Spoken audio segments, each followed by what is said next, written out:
Right now, I have two drawings of a house, and I'm gonna turn these drawings into actual houses in Roblox Studio. So this is the first drawing. It doesn't look that bad. I mean, it has walls, it has a roof, it can be a house. So we're gonna start off by adding the wall, then the roof, and then going on to the details later after we're done. Quick tip, make sure to add a dummy in your build so that way you get the proportions just right so the build isn't too big or too small for you. I didn't mention it, but I wanted to go for a suburban house vibe. I don't know why, but when I look at this house, I just think suburban. When I see this structure, it's just suburban. The first thing that comes to my mind. I don't know why. One thing that I like to do with my build is to just add pillars everywhere. They add structure, they look good, and they're just so good. They make your build look so much more fancier, at least in my case.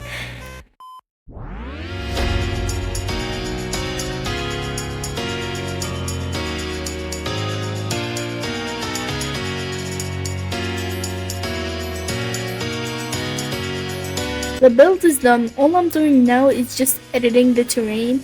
And just look how satisfying this is. Oh my god.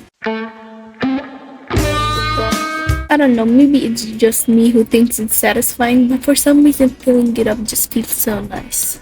My main plan is to make a house on a hillside with a waterfall or something like that, with a bunch of trees and a bunch of like natural stuff, and make it look nice. And just add a pond just right over there where the fountain is gonna go. Did I just call a waterfall a fountain? What the heck? So I generate a waterfall using the generate waterfall plugin. It is so useful. We're done with the building, so we're just gonna check it out and see how it looks like. And yeah, that's basically it. Just take a moment to appreciate the details on this wall. And just walking down the path, and oh, there's a floating tree. Oh, that's not good. What? Where did this even come from? You know what, let's just forget about it and look at something else. Okay, this view looks really nice. I really like how this looks. Now that this build is done, we can move on to the next house and build it. So this is the second drawing, and it's not in a good condition at all. I put it in my pocket for one day. Why is it that bad? Like, why is it teared apart? And what is this blue thing? Why are you here? It isn't even the same color as the ink. What is this? Enough questions. It's time to start building this thing.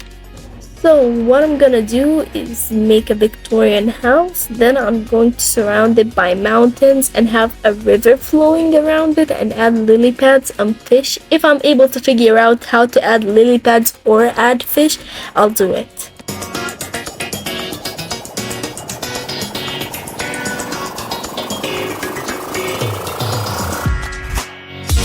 This build is pretty much done. All I need to do is do some coloring and texturing, and I'll be right back. The build is pretty much finished. All I need to do is to make the terrain, and yeah, that's all I need to do. Let's get started with it. If you didn't know, this is my first time using terrain ever, and I love it. I've seen a ton of people just hate on terrain and say just to make your own, but it takes so long, and this is just so nice and so satisfying, and it does everything. I don't get why people hate it.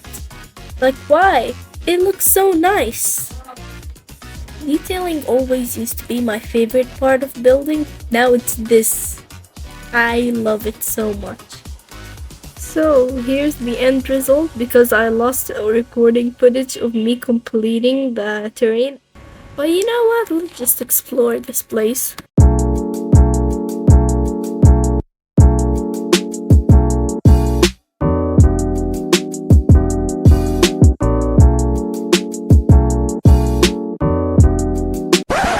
Wait, why are my lilies not floating up? Why are the lily pads on the ground? They should be floating. What is going on? This is not good. My lily pads are dying. And what the heck?